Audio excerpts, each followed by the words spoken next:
Hello lovely people. Ever since I did my series I need to finish reading video, I've been really trying to pay attention to what series I start and what series I finish. So I sort of have a video that is a question to you this week.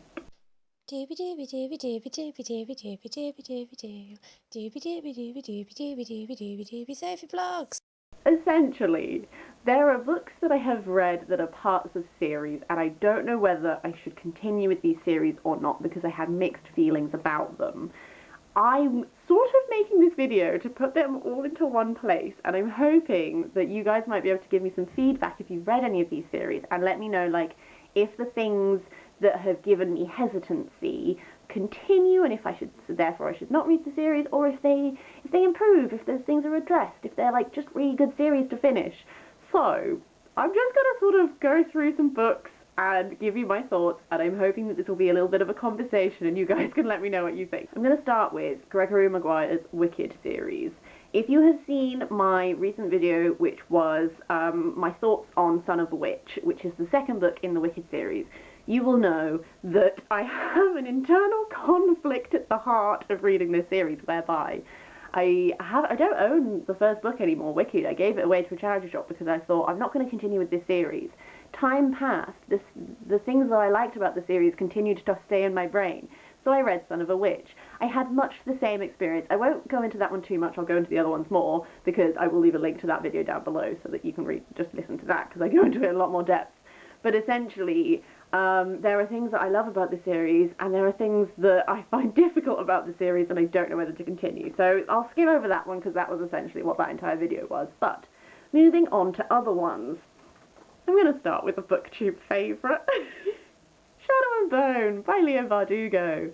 I think my book chat has gone live by now, where I was like, I read Shadow and Bone, and I sort of just felt a bit indifferent about it. And then since then, the Shadow and Bone TV show cast has been announced, and everyone has been losing their minds, and like, it's really fun seeing booktube, especially on Twitter and stuff, be so excited about something that they're so passionate about. And it makes me feel a bit sad because I don't have that excitement based on reading just Shadow and Bone. However, how I felt about Shadow and Bone is that I perfectly enjoyed it. I didn't dislike it. It just didn't drive me to want to read the second book in the series. However, I have Six of Crows, and I've heard really, really good things about Six of Crows, so I am actually excited to read Six of Crows. So I think what I'm asking is, did anyone else feel a little bit indifferent about Shadow and Bone, read the rest of the series, got really into it, absolutely loved it? Is it one that is worth pursuing? Or is it like, if you don't like the first book, you're probably not going to like the rest of the series, but I still might like Six of Crows?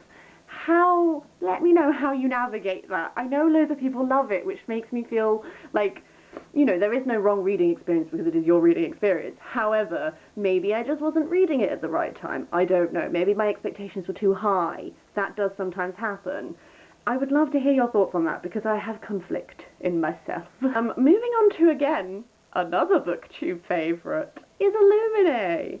Everyone seems to adore Illuminae, and I liked Illuminae. I thought it had some really interesting form to it, and if you've read it you'll know what I mean, because it was really fun as a book rather than like an audiobook, for example, because of how things were formatted on the page. It was a really creative way of telling a story. What I struggled with is I struggled with actually connecting to the characters somewhat. There were some really tense moments in it where I was like, oh my god, are these people going to survive? That sort of thing.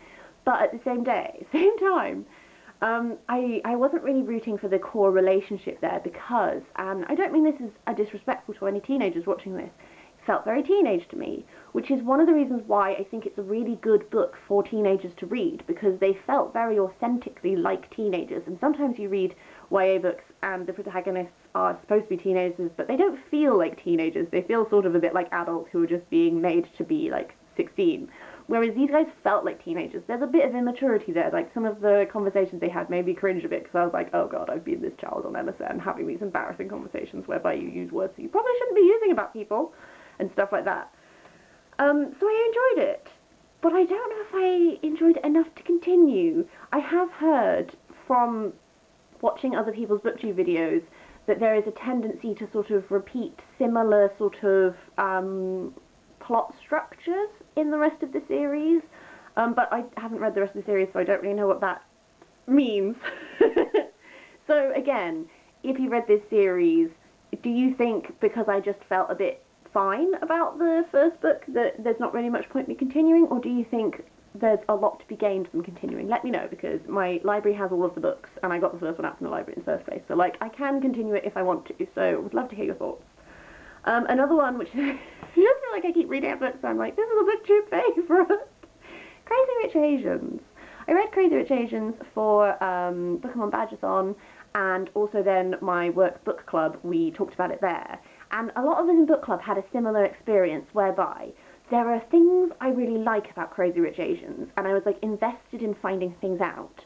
One of the things I think I struggled with is that there was a lot of detail in the writing. So like, there was just a lot of information on all of the, so someone isn't just wearing something, they're wearing like, here is the brand, this is what it looks like, blah, they have this handbag and these shoes and blah, blah, blah. So there was just a lot of, I think I got a bit fatigued from the sheer wealth of it all. And I know that's the point, but it does fatigue me because I find it hard to read books like this which have such over-the-top wealth when I know that that's a thing that exists because I know that the author is drawing on real-life experience. I get tired of reading lists of brands and my brain just goes on to the, God, if all these people just contributed a little bit of money, maybe we could stop the world from dying. Which is, I know, very serious when you're just supposed to be reading like a fun romance book, but it's where my brain goes.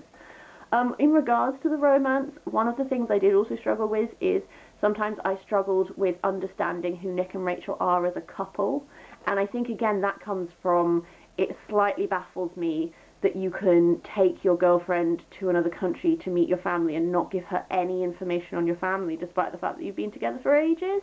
That just baffles my mind about, like, how can you not think that maybe you should give your girlfriend a heads up that your family is ridiculously wealthy? And I know that's sort of part of Nick and part of him just not really, like, registering that and blah, blah, blah, but also it, like, really irked me.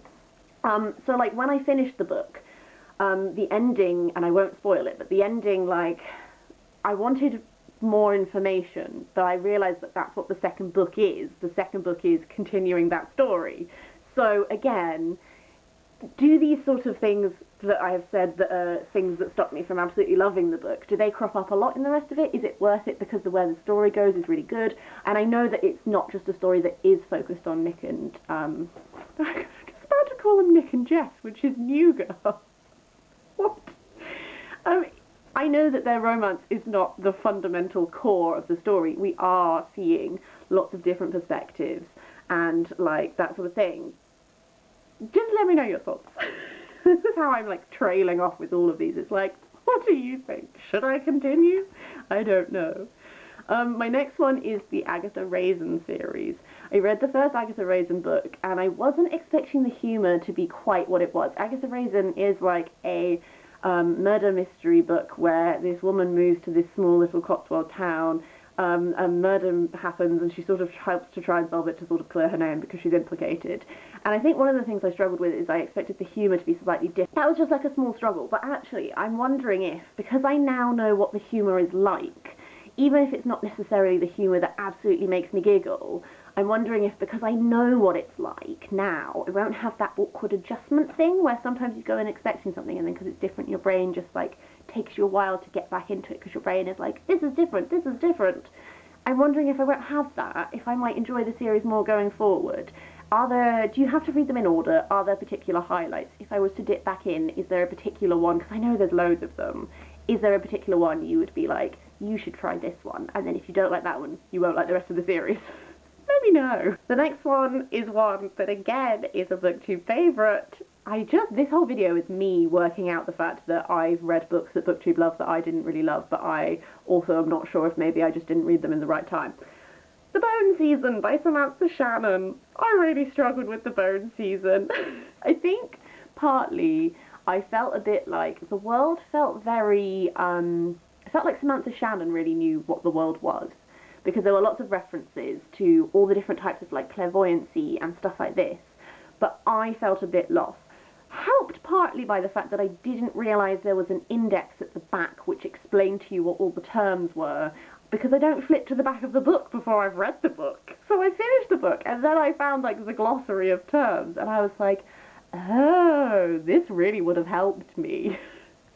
One thing I also struggled with is there's like a romantic relationship that sort of starts developing in this, and I just felt no connection to that romantic relationship. It just wasn't really working for me. I wasn't rooting for it. I didn't really like it. And again, I felt like that's probably going to be quite key going forward. So there were lots of things that I liked about this world. I found the setup, this sort of like persecution of clairvoyancy and stuff, that was really interesting. Paige was interesting because, you know, like Paige had spirit. She had a desire to like help her friends and blah blah blah. Like there were interesting elements there, which is why I'm like, maybe if I tried the second book I might enjoy it. My other question is, which I posit, is I'm really intrigued by Priory of the Orange Tree. The only reason I haven't already tried to read it is because of how I struggled with the Bone season. I'm wondering if maybe reading Priory of the Orange Tree might be my way back into Samantha Shannon, because I do like fantasy and I know it has dragons and stuff like that in it, which is all like ticking some boxes for me. It's just, it is a bit of a beast. I don't know. Should I try reading Priory, and then if I really like Priory, try and hop back in with the Bone season? What should I do? I don't know. I know that Ashley at Frolic Through Fiction absolutely adores Samantha Shannon, is hosting a Bone season read-along, all of these wonderful things, which is partly what makes me reconsider maybe why I didn't get on with the first one, is maybe, like, because of this, I missed the whole glossary thing, I felt a bit lost, maybe I wasn't reading it at the right time.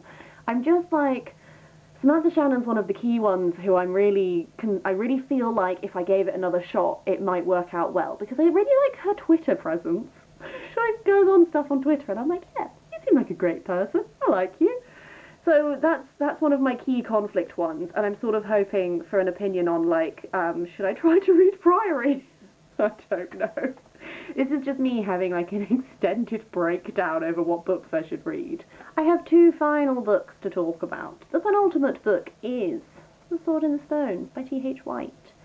I enjoyed The Sword in the Stone. I kind of wish I'd read The Sword in the Stone when I was younger, because I've always really loved all things Arthuriana. I don't read enough Arthuriana, to be quite honest with you. I want to start reading more. I just have too many books to read all the time, always, because the world is full of interesting books, and I am but one human.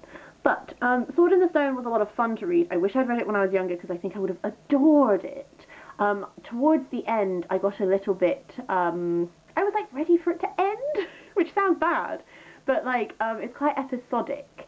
It's not one that was, like, person goes on quest and achieves thing. It was like, here's, like, a little episode. Now he's being a bird. Now he's being whatever. So I'm interested to know, is the rest of the series similar to that? It's sort of like little drabbles, little episodes. Or does it develop as sort of, you know, Arthur's reign continues? Does it develop? Does there become like an overarching narrative? Like, what's happening there? How is the narrative style compared to the first one, I think is what I'm asking. Also, one of the details that I found most interesting was the Merlin aging backwards thing, which I am familiar with as a concept that is like drawn upon in a lot of Arthurian retellings and stuff like that, but it is really interesting, and I would be interested to see how that plays out. So I think what I'm asking is, before I like dive in and fully continue with it, like, how is the narrative? Does anyone else have any thoughts? This whole video. Okay, finally is one that I think I'm leaning towards not reading based on other people's thoughts, but if you would like to make an impassioned defense of it, do let me know. And that's Leah on the Offbeat. I really enjoyed Simon versus the Homo sapiens agenda when I read it. I read it like just after I finished university. I was getting back into reading. My friend Leah is Dudish, gave me a whole load of book recommendations, which were all amazing. I loved them all at the time. There are a couple of them which I think if I read now I wouldn't love quite as much. Simon versus the Homo sapiens agenda was one that just, like, it took my heart and soul. I was like, this is so cute, this is so lovely. Also, I was, like, freshly dealing with the fact that I'd only recently come out to my family about being bisexual and blah, blah, blah.